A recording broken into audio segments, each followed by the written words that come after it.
ઉપરાંત અંબાલાલ પટેલે રાજ્યના હવામાન અંગે નવી આગાહી કરી છે। તેમના જણાવ્યા મુજબ ગુજરાતમાં તાપમાનમાં ધીમે ધીમે ઘટાડો નોંધાશે અને પ્રી મોન્સૂન એક્ટિવિટી પણ વધી રહી છે। આજથી સૌરાષ્ટ્રના દરિયાકાંઠાના વિસ્તારો તથા દક્ષિણ ગુજરાતમાં હળવા વરસાદ કે છાંટા પડવાની શક્યતા છે।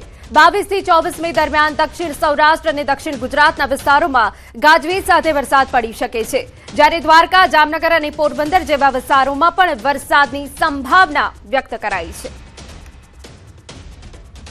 હવે પ્રી મોન્સૂન એક્ટિવિટીનો વરસાદ થવાની શક્યતા રહેશે। કહેવાય છે કે ઘણી આંધીઓ પછી વરસાદ સારો થતો હોય છે।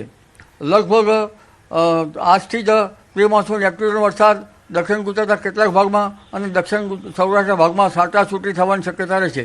દક્ષિણ ગુજરાતના ભાગો અને દક્ષિણ સૌરાષ્ટ્રના ભાગોમાં તારીખ 22થી વરસાદ થશે અને ધીરે ધીરે તારીખ 23-24 સુધીમાં વરસાદ વધવાની શક્યતા રહેશે। આંધી વંટોળ, ગતિ, સખ્ત પવનના તોફાનો ગુજરાત સહિત ભારતના અન્ય ભાગોમાં થવાની શક્યતા રહેશે।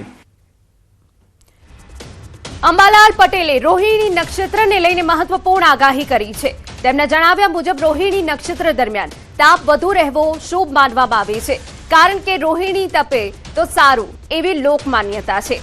રોહિણી નક્ષત્ર ઉતરતી વેળાએ જો વરસાદ પડે તો તેને સારા ચોમાસાનું સંકેત માનવામાં આવે છે।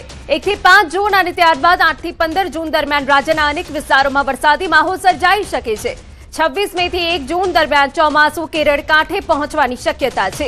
સાથે જ 23 જૂન બાદ આદ્રા નક્ષત્ર દરમિયાન સારો વરસાદ થવાની પણ સંભાવના।